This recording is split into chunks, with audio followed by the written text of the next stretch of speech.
Facebook. Then may makikita kayong tatlong bit sa taas. I-click natin ito. Then scroll pababa. Hanapin lang natin yung settings. Then hahanapin natin yung security and login. Change your password and take other action to add more security to your account. I-click natin ito.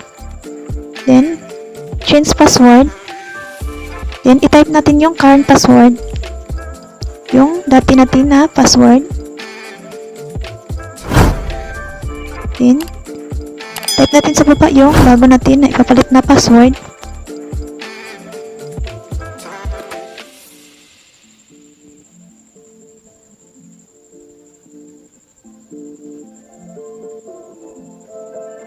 Then i-retype new password ulit.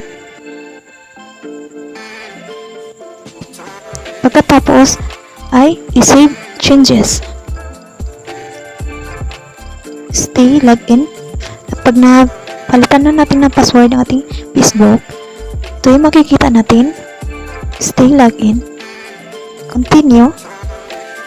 Ayan. Tapos na. Napalitan na ating Facebook.